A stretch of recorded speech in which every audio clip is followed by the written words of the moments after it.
እዙይ ድምጽ ፖሊስ ኤርትራ እዩ።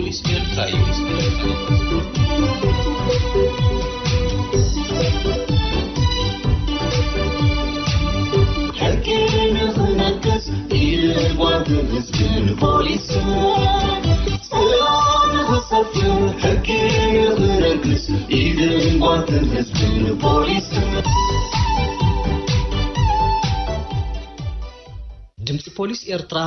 በህዝባዊ ርክባት ፖሊስ ኤርትራ ወትሩ ሰንበት ካብ ሰዓት 10 ክሳብ 10 ፈርቃን ቅድሚ ቀትሪ ዝቀርብ ኮይኑ ሶሉስ ምሸት ሰዓት 8 ኣብ ሬድዮ ዛራ ዝድገም መደብ እዩ።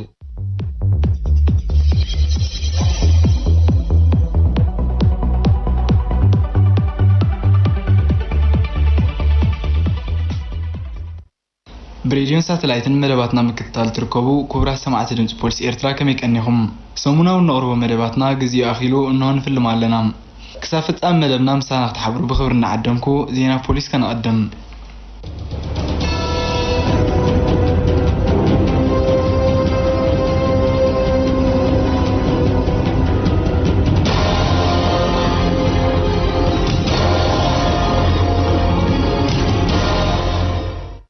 سلام كما يتغنيو زخبركم سماعتنا نزعل السدالو سومناوي هاجراون أهجراون زينا بوليس حزنا لكم قريبنا لنا زينا زغرب لكم تسفيت جبر ميكائيل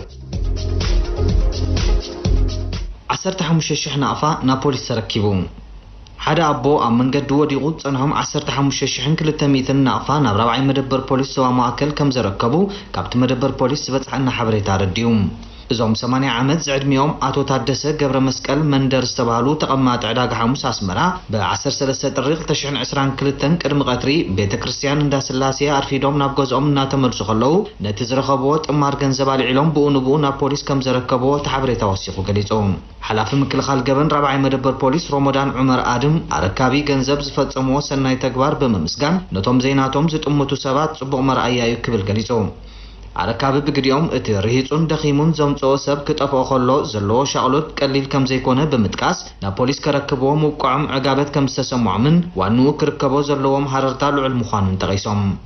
عموداتا بوليس زوا معكل لسناي تكبار كله بابنت كسعبو بمزخخار نبرات يكون جنزب نايزتفو سبات سمزرزر عم مدبرات بوليس كم زلتف تغيسو اتوم جنزبوم يكون نبراتهم زتفو سباتون ابغزيو ناب كلن مدبرات بوليس بمخات ككتاتلو كم زغبا حبيروم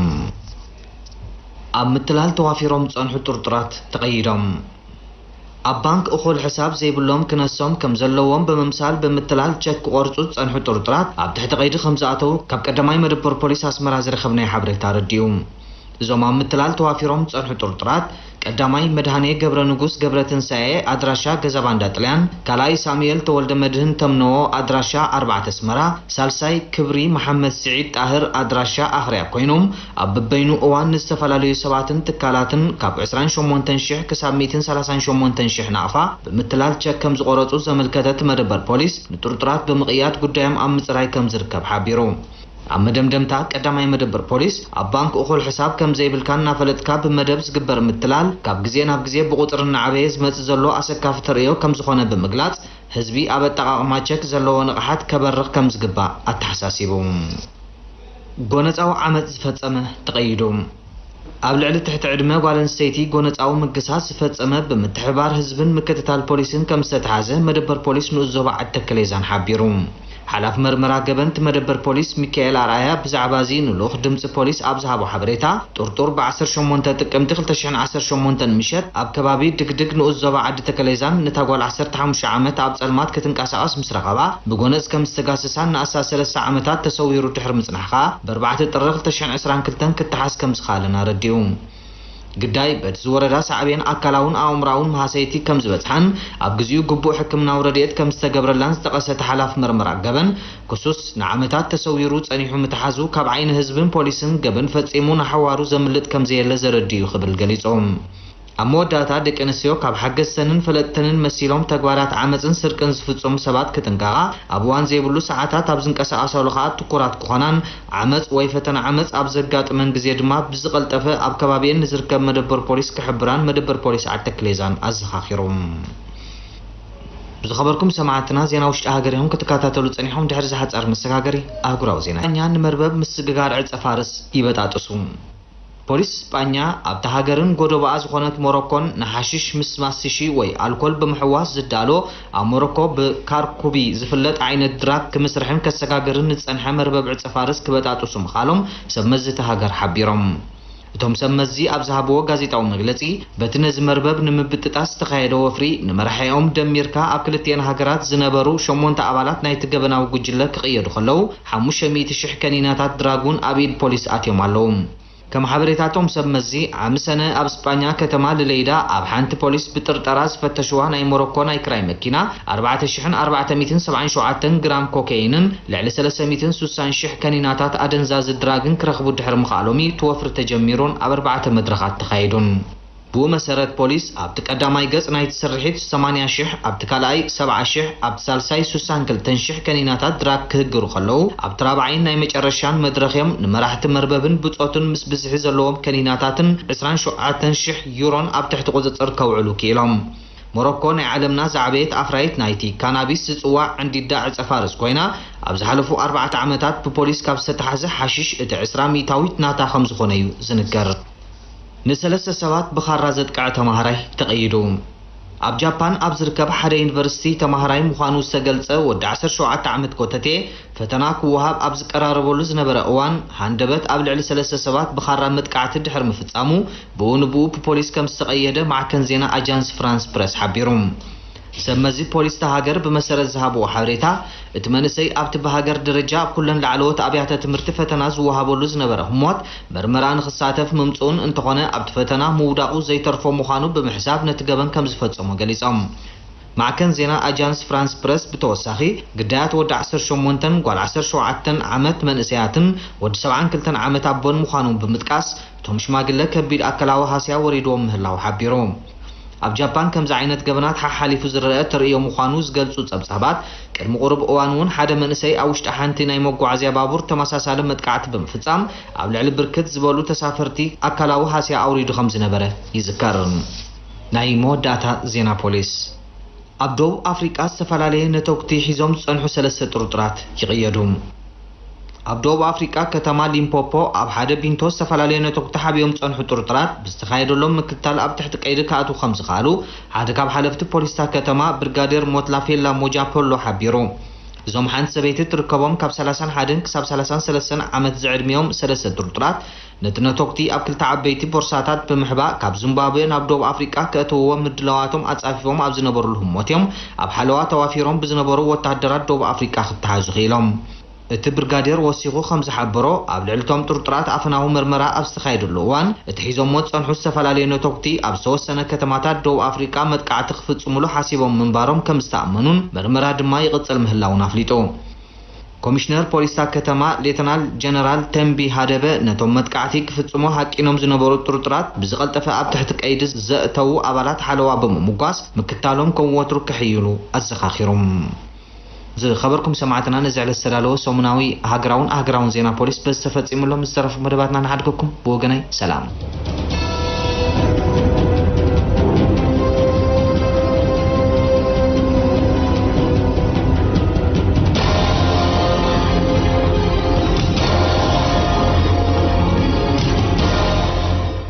ንሎሚ ኣብ ምክልኻል ገበን ክልተ መደባት ተዳልዩ ዘሎም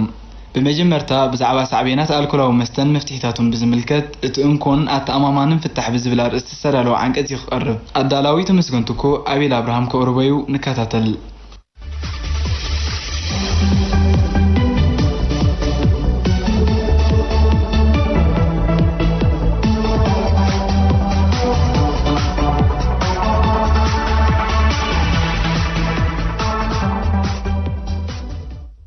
ኣብዚ ግዜ እዚ ኣልኮላዊ መስተ ምዝውታርን ምብዛሕን ንጥዕና ሕማቕ ምዃኑ ዘይፈልጥ ኣሎ ክበሃል ዝከኣል ኣይኮነን ኩሉ ከም ዘይስሕቶ ድማ ብዘይ ዓቕን ተገሊሉ ኣብ ደም ኣሽከርካሪ ዝሰፈረ ኣልኮላዊ መስተ ተመሊስዩ ንርእሲ እቲ ዘዋሪ ክዝውሮ ዝርአ ከምኡ ክንዲ ዝኾነ ከዓ እዩ ኣልኮላዊ መስተ ሰቲኻ ተሽከርካሪት ምምራሕ ነቲ ዝመርሕ ዘሎ ሰብ ጥራይ ዘይኮነ ንተሳፈርትን ካልኦትን ሳዕቤኑ ሓደገኛን ኣዕናውን ኮይኑ ንዓለምና ዋይ ከብላ ዝርከብ ዘሎ ስለዝውኔን ዝበዛሓ ሃገራት ድሕነት ኩሎም ተጠቀምቲ ጽርግያ ንምውሓስ ጎኒ ኣስተምህሮን ጎስጓስን ዝተፈላለዩ ቀየቲ ሕግታትን መምርሕታትን ብምውጻእ ንዘይስቆሮም ከዓ ብምቕጻዕ ነቲ ጉዳይ ክቃለስኦ ዝርከባ ዘለዋ ንምንታይ ግን ኣልኮላዊ መስተ ስም ድሕነት ኮይኑ ንሰብ ጫቕ ዘብላ ዘሎ እንታይን ካብ ምንታይን ይኽዝነቅል ዘሎ ሓጢያቱን ሳዕቤናቱን ንጠንቁን ጉድኣቱን እስከ ጽሙቕ ኣቢልና ንርአዮ ቁጽሪ 1 مقدال وي موحد جزء قبر ملتي كم تقول ساعة زمرو حدا جاوز بيو أما قدي انتهي قاطمو كفلت زخير سبيلن الكل كا سراميو نزخونه أبقى عزو خبوان فكاز خير شجر قلطوف سقمت بموساد باقا كي تهاد مرلو عن كيتو عدناو جينيو بعاليف كم تتأفز قبركا بحتيرو الكل أبرق سخان تريبو أبجيزيو كتتعاطف أي خلقانيو بزي نفسها زيادة عن حدقات كالا نخالوتون تلكم مالتيو أب عالم عمتاوي أستات شعات الشي حدقات ترافيك سري الكولا ومستا لقاتمو مخانوم كا نزيو زبره قطر خلته مخلا أقالبو اتي أبوان حدقا قطبتاو قبرا مرسكي توسد زدنا بيكا كأن روقحي أبتحسكها زلقاني مشكركار سراح ويا حلافنت ملو أقالبو كهلو وكاز قبر اتي بمستا مغنيو ام نفسخا سريت زولو الكول مبر كلا ايكونن اتي منتاي ستيخات زور انتلخا ادهبوخا بخالق سلسرق نتي اب قدميخا تخدي مزول حدقا باغا خطريون كتقليلون محر كتقمكايو قطر 3 درتو زحلفه رئيس متأممان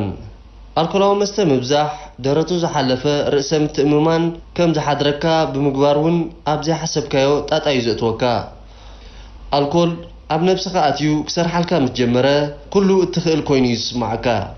ازي مازن زسحت سمعت زيد مايو درتو سجره رئيس متممان فطيرون دفرت اسنيقون زيد ليو سقمتات نختوسد بمدففا اب قدد زتوكا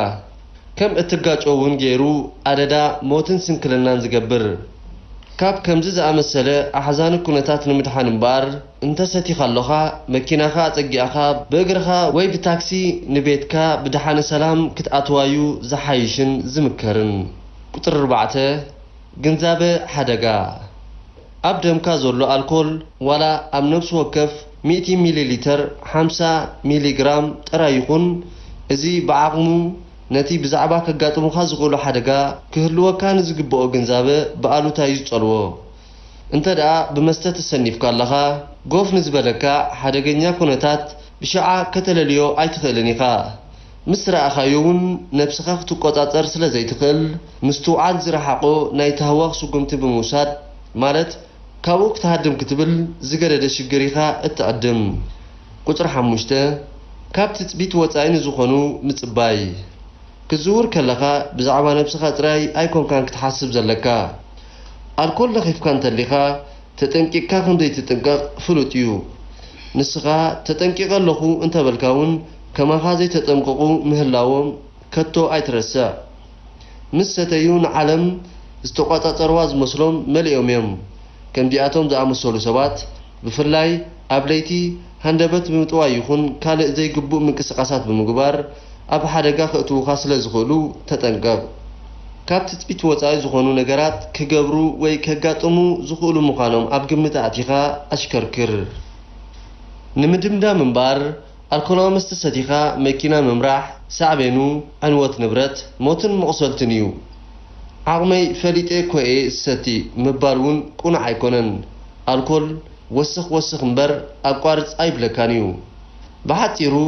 عقمخا مفلاطن زي كونه حق ترافيك بمخبار ጨሪሽካ ዘይምስታዩ እቲ እንኮን ኣተኣማማንን ፍታሕ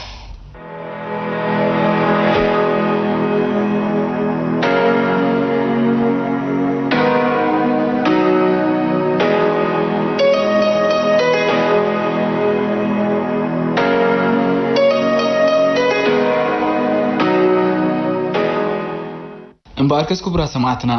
كابز قتيل زوار مدبنا مسمرو عودسن حبرتسبن اول مدبر بوليس تحت عدمن سلامه وارغاي استخير على محتتي خون شيتو مرسدالي ولو نافت مدب كنبلوكم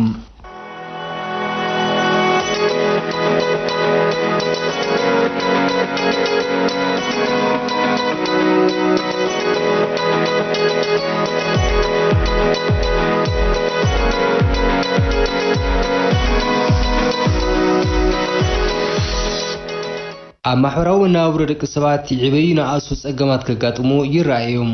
እዚኦም ድማ ሃንደበት ብዘጋጥሙ ክስተታትን ባዕልና ብንፈጥሮም ሽግራትን ስዑ ምዃኖም እውን ንማንም ሰብ ዝጠፎ ኣይኮነን ጸገማት መኻይዲ ደቂ ሰባት ክሳብ ዝኾኑ ግን ኣብ ምውጋዶም ልዑል ተራ ክንጻወት ይግባእ እዚ ድማ ሕማም ኩሉ ሕብረተሰብ እኳ እንተኾነ ብመጀመርያ ግን ስድራ ቤታት ኣብ ኣካይዳ ወይ ኣተኣልያ ደቆም ሓላፍነት ከም ዘለዎም ሓበሬታ ዘድልዮ ኣይመስለንን ወላኮ ጉግያት ቆልዑ ወይ መንስያት ቀዳማይ ክሳራን ወለዲ እንትኾኑ ብዓብዪ ግን ሸኽም ናይ ሃገር ስለ ዝኾኑ ነቶም ብሕማቕ ኣካይዳ ወይ ኣመል ዝተጸሉ መንስያት ናብ ንቡር ህይወቶም ክንመልሶም ወይ ድማ ቁኑዕ መገዲ ክነትሕዞም ይግባእ እዚ ድማ ወለዲ እቶም ናይ መጀመርያ መምሃራን ናይቶም ጉግያት ቆልዑ ወይ መንስያት ክኾኑ ከለዉ ቤት ትምህርትን ዓርኪ መዘናን እውን ካብዚ ብዘይፍለይ ዓብዪ ተራ ካብ ዝፃወቱ እዮም እቶም ዝረኣዩ ጌጋታት ኣብ መጀመርትኡ ምስ ዘይግጥኡ ግን እቶም ትሕቲ ዕድመ መንስያት ናብ ዝኸፍአ ጎደና ማሕበራዊ ህይወቶም ዝጓዓዙ ከም ውፅኢት ናይዚ ከዓ ብውልቂ ይኹን ብጉጅለ ዝተፈላለዩ ገበናት ክፍፅሙ ዘሎ ተኽእሎ ዓብዪ እዩ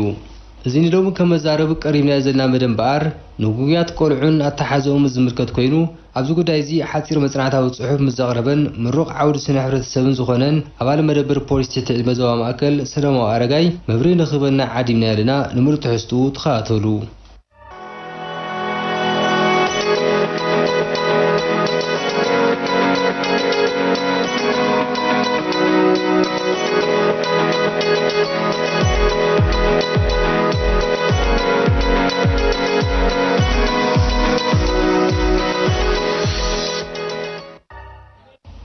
ራይ ሰለማዊ ሓፂር መፅናዕታዊ ፅሑፍ ብዛዕባ ጉግያት ቆልዑን መንስያትን ዝብል ፅሒፍካ ኣለኻ ድሕረ ባይታ ጉግያት ቆልዑን መንስያትን ኣብ ኤርትራ ኣብዚ ብዛዕባ ኣተኪርካ መብርሂ ትበና ካልእ ብዙሓት ነይሩ እንዲታ ንሕና ቁርብ ዝመሰጠትና ብፍላይ ኣብ መንእስያት ትብል ስለ ዝረኸብና ኣብዚ ናይ ሕጂ ኣብ ዝቐረባ ግዜ ዝረኸብክዋ ብናይ ማሕበራዊ ሰነዳትን ተፈላለዩ ጉዳያትን ዝረኸብኳ ስለ ዝኾንኩ ኣብኣ ተመሲጠ ንኸፅንዕ ዝተደፋፋእኹላ እያ ኩሉ ግዜ መግዛእታት ኤርትራ ብዙሕ እኳ እንተነበረ ኣብ ግዜ መግዛእቲ ጣልያን ምስ ድኳን ከተማታትን ዝተፈታተየ ትሕቲ ቅርፅራትን ብዘብለጭልጭ መንእሰይ ተሳሒቦም ኣብ ከተማታት ክቕመጡ ዝጀመሩ እዮም ኣብ ሱሳታት ውሕድ ዝኾኑ ቁጥሩ ኣብ ትሕቲ ቀይዲ ፖሊስ ከም ዝነበሩ እዚ ኣሃዛዊ ይጠቅስ እዩ ናይ ደቂ ተባዕትዮ ኣብ መንደፈራ ናይ ደቂ ኣንስትዮ ድማ ኣብ እምባጋልያኖ ከም ዝነበረ ይጥቀስ ኣብ ስርዓታት ሃይለ ስላሰን ስርዓታት ደርግታትን ከዓ ከመይ ዝብል ኩነታት ነይሩ እንተይልካ ኣብቲ ዝኸፍአ ኩነታት እዩ ኣይቀፀለን ኣብ ስርዓት ሃይለ ስላሴ ዝነበረ እምባጋልያኖ ይኹን ኣብ መንደፈራ ዝነበረ ኣይቀፀለን ኣብ ስርዓታት ደርጊ እውን ዝኸፍአ ደረጃ ወዲቑ ኣብ 1982 ኣብ ኣስመራ ጉግያት ትሕቲ ዕድመ ጥራይ ዝርኢ ቤት ፍርዲ ወይ ከዓ መጋባኢ ኣገልግሎት ኣመክሮ ፕሮቤሽን ሰርቪስ ኢልና ቆይሙ ከም ዝነበረ ድሕሪ ናፅነት ድማ ኣብ ኤርትራ እቶም ዝበዝሑ ጉግያት መንእስያት ኣብ ኢትዮጵያ ስለ ዝኸዱ እቲ ፀገም ነኪዩ ስለ ዝነበረ ከም ዝድለ ኣቓልቦ ህዝብን መንግስትን ከይረኸበ ፀኒሖም ይኹን እምበር ኣብ በደል ዝተዋፈሩ ቆልዑ ቁፅሮም ምስ ግዜ እናወሰኸ ምስ መፀ መንግስቲ ኤርትራ ነቶም ኣቐዲሞም ዝፀንሑ ዓበይቲ ማሕበራዊ ፀገማት ንምዕላይ ኣብ ፀገም ንዝወድቑ ግድያትን ንእሷን መንእስያትን ክፋል ሕብረተሰብን ብምዃኖም ካብ ዝምልከተን ሚኒስትሪታት ሓንቲ ሚኒስትርያ ኮሚቴ ኣብ 1996 ብምቋም ከም ዝካየድ ገይርዎ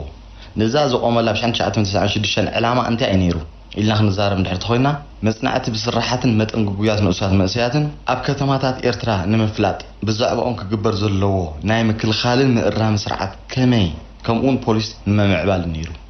ብሓፈሻ ብመሰረት ዝተኻየደ መፅናዕቲ ብትሕቲ ዕድመ ዝፍፀሙ በደላት ኣብ ዝለዓለ ደረጃ ቅድሚ ምብፅሖም ናይ ምቁፅፃር ስጉምቲ ንምውሳድ መሳን ከካል ተሃድሶ ጉግያት መንእስያት ከመሃዱ ኣብ ትሕቲ ክፍሊ ማሕበራዊ ድሕነት ተመዲቡ እዩ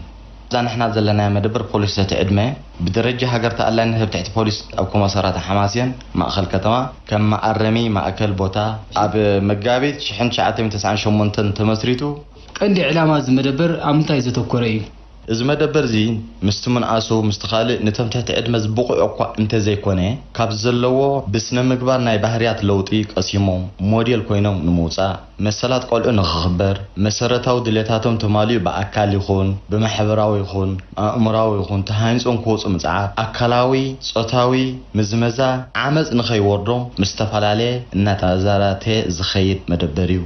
ብሓፈሻ ሰብኣውነት መሰላቶም ድሌታቶም ተቆፂመታ ንኸይተርፍ ምስ መቕሪ ስድራ ቤቶም ብትምህርቲ ይኹን ብስራሕ ይኹን ፍቕርን ሓልየትን ተኸስኪሶም ከዓብዩ ከም ዘለዎም ዝምልከቶ ኣካል ብዛዕባ ድሕረ ባይታን ባህርያት ናይቶም ገበነኛታት እቲ ተፈፂሙ ዝበሃል ገበን ብምግንዛብ ኣዝዩ ዝመሃርን ሃናፅን ብዝኾነ ምላሽ እቲ ቀንዲ ከም ኣማራፂ ኣብ ምኽርን ማዕዳን ዝህቦ ይበዝሕ እዚ መስልቲ ዕላማ ጉያት ቆልዑ ወይ መንስያት ንብሎም ከመይ ዝኣምሰሎም ካብ ክንደይ ክልዕ ዕድመ ይኽዝውክል ብሓፈሻ ብዛዕባታ ኦፎንስ ወይ ከዓ እንታ በደል ሞ ክንጠቅስ ብመሰረት ናይ ሓደ ሃገር ሕጋዊ ስርዓት ዝቐፅዕ ጠባይ ወይ ተግባር ኢልና ንጠቕሶ ኢና ጉጉይ መንእሰይ ዝበሃል ድማ ብመሰረት መሰጋገሪ ገበናዊ ሕጊ ኤርትራ ትሕቲ ዕድመ ኣብ 3 ደረጃታት ዝኸፍሎ ትሕቲ 12 ዓመት ዝዕድሚኦም ቆልዑት ካብ 12 ክሳብ 15 ዓመት ዝዕድሚኦም ቆልዑት ካብ 16 ክሳብ 18 ዓመት ዝዕድሚኦም ቆልዑት እዚ ንሕና ዝዛረበሉ ዘለና መደበር ድማ ካብ 12 ክሳብ 15 ዓመት ዝዕድሚኦም ቆልዑ ዝሓቆፈ እዩ ኣብዚ ክንዛረበሉ ዘለና ገለገለ ምቁፅፃር ናይ ወለዲ ዝጎድሎም ገለገለ ድማ ፍትሕ ወለዲ ዝመንቀልዩ ኣብ ዘይተደልየ ገበናት ክዋፈሩ ይረኣዩ ንኣብነት ኣብዚ ዝረአ ዘሎ ጉጅለ ኮይና ማስተሺ መስሓብ ኮሎ ገና ክንጎቶ እንተዘይክኢልና ናብ ዝኸፈ ክመፅእ ስለ ዝኽእል ሓላፍነት ኩሉ ዜጋ ምዃኑ ምፍላጥ ብሓፈሻ ስነ ምግባር ክንብል ከለና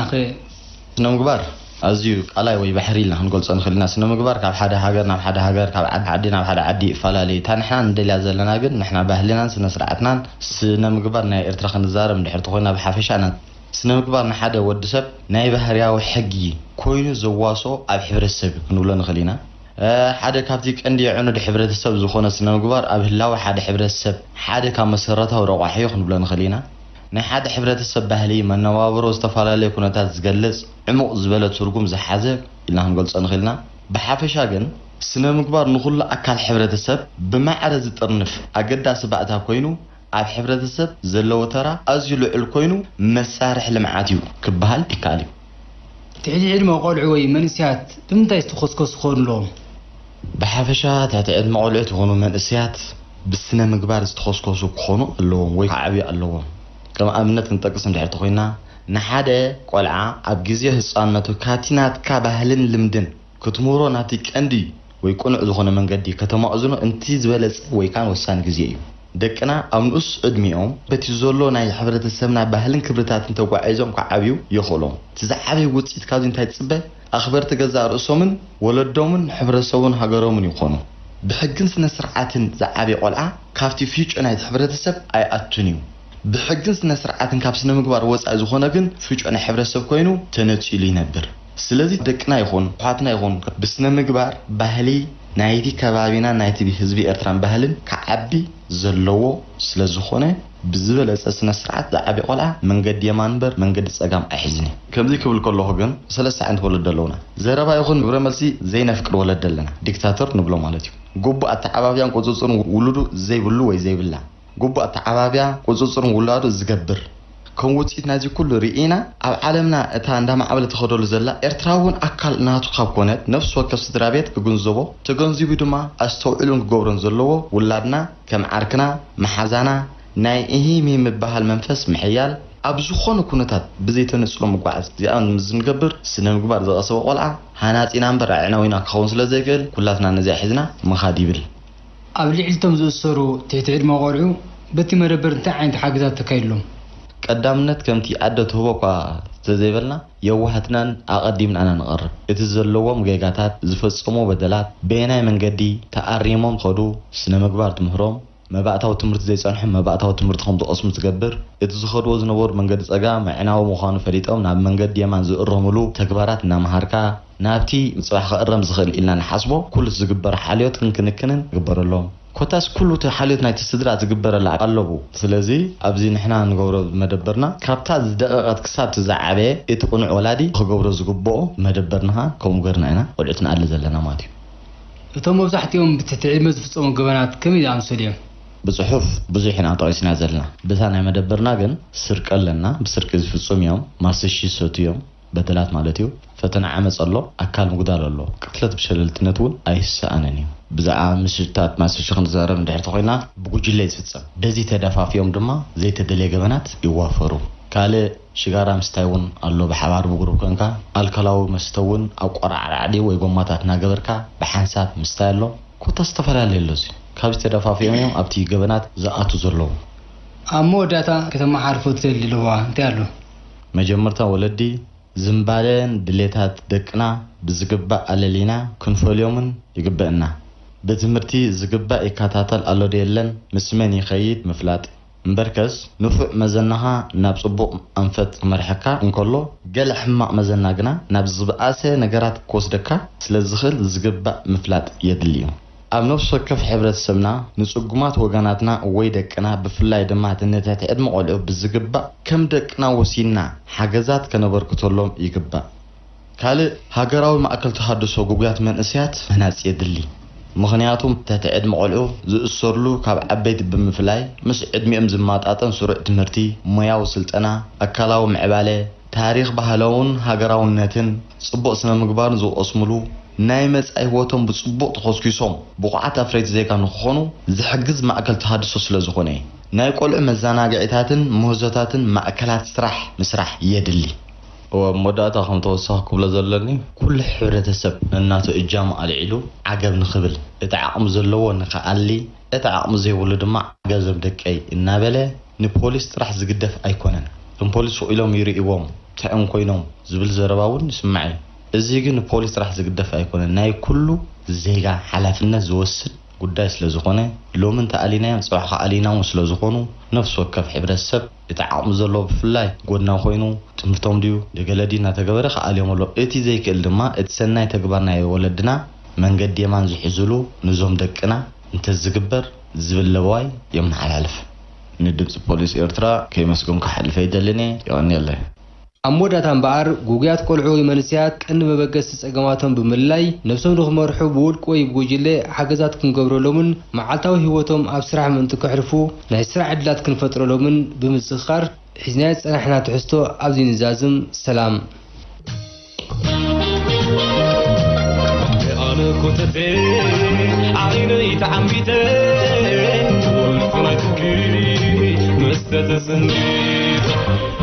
سنة غرام دربيني نعبقيد عم شعبهم كحبوس صباح القطاع يواد العمتك سمعاتي سمعات يواد العمت كم عمتنا وعامت كم خوينو رايت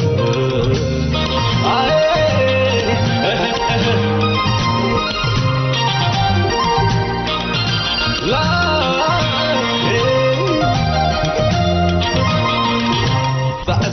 زايرو صعفنا معطا الحالي تبوت أحسيز وعمتا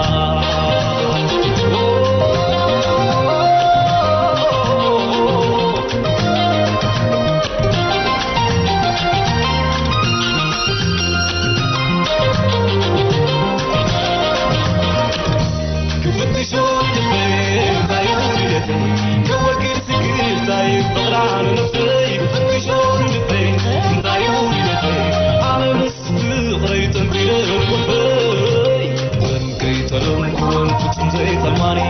قصحت نمر جسم كي منواني أتاني كي تلمدن صمتت المخاط حتى نمر جسم كي منواني وخوف للعين يغفرك من عيدي تتشيعات قولك معروية والناس قريب للعين بديلة مال زيدي بي على رقيقي يغرفهم قاتل عيبرني يغرفهم قاتل عيبرني يغرفهم قاتل عيبرني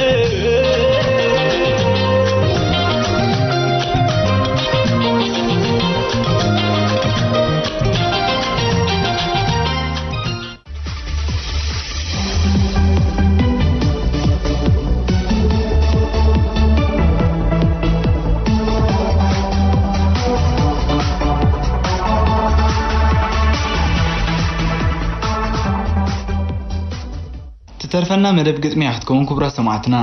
ናይሎም ግጥምና በሐላፍ መርመራ ገበን ሳሳይ መደበር ፖሊስ ገብረ መድህን ጻይ استدالوت ቆልዓ ብንእሱ እትብልያም ናብ አንባቢያ ኤርሚያስ አስፋም ቆልዓ ብንእሱ እቲ ቆልዓ ክንዲ ምስራዕ ህይወት ዕቤት ዘታቲ ክንዲ ምንባብ ምንፋዓት ትምህርቲ ክንዲ ምኻድ ናብ ማኣዲ ስፖርቲ ንኣካሉ ዝሃንጽ ምስቶም መተዓቤቲ እነሆ ግን በማስተሺ ፍሎፕሱ ይብክላ በአማና ባትር ንዜጋታቱ ይኸትር አልኮልና ወሰደ አካሉ የደንዝዝ ብዙ ወልፎ ሆይኑ ነፍሱ ዘይዝዝ ኣብ ገዛ ከሎ መሪፅካ ዝብላዕ ብዘለካ ምንባር ኢልዎ ፀላዕላዕ ዘለዎ ኸጥፍእ ይውዕል ክጣላዕ ህይወት እውን ይሕልፍ ንስድሩ ኣድራዕ ኣብ ኣንጎሎ ኮይኑ ፀጉሩ እናቆነነ ወረ ናይቲ ፀጉርስ ዝደለየ ምኾነ ዓመፅ እውን ኣሎ ብሓይሊ ዝስነ እዝስ ካብቲ ብዙሕ ውሕድ እንዳኣሉ ግን ቆልዓ እናፀደፈ ገፅኩም ትኽውሉ እረ ሓላፍነት ወላዲ ኣበይ ኣቢሉ ዓገብ እባ ንበል ሎምስ እሕሕ በሉ እዚ ሎሚ ንሪኦ ካብ ስርዓት ዝወፀ ካብ መሰረት እኳዩ ብግቡእ ዘይተሃንፀ ወይ ብፅልዋ መዘና ዘንደልሃፀ መካየቱ ብግቡእ ዘይመረፀ ከምቲ ፈልሲ ገረብ ቀኒዓ ክትዓቢ ዳጌፋ ዘድልያ ብዙርያ ክቢ ምዕባይ ቆልዓውን ልዕልዩ ዝያዳ ብኣናዩ ዝቐንዕ ብምኽሪ ብማዕዳ ዝጎበጠት ፈልሲ ምስ ኣውፅአት ጨንፈር ክትቀንዕ ጋዶን ድዩ እንትርፎ ክትስበር ውልድናውን ከምኡ ብተመሳሳሊ ጽቡቕን ሕማቕን በኣጋን ኸለሊ ብንኡስ እኳዩ ኣልያታት ዝደሊ ወላዲ ክነብር ብውሉዱ ተሓጒሱ እዛ ምስላ ቆልዓ ብንኡሱ ዘይፈልጣስ የለን ክንደይ ከሕሱ የተግብራ ግዳ ኩሉ ተገዲሱ ዝኸበርኩምን ዝኸበርክን ሰማዕት ድምፂ ፖሊስ ኤርትራ ንሎሚ ዝተዳለወ መደብ ኣብዛዚምና ኣለና መደባት ኣብ ምድላውን ምቕራብን ንሳኻትኩም ፀናሕና ካፒተን ብርሃኑ ዘካርያስ ተመስገን ትኮ ኤርምያስ ኣስፋ ተስፊት ገብረ ሚካኤል ኣቤል አብርሃም ሙሴ ኪዳነ ብወገን ምውሃድን ቴክኒክን ዓወት ዓመን ሽሻይ ተሞሸኒና ንስለምክትታልኩም ብኽብሪ ነመስግን ሰላም ቅነም ንኽብርናይ ፖሊስ እላዌናይ ፖሊስ ንድሕነትናይ ፖሊስ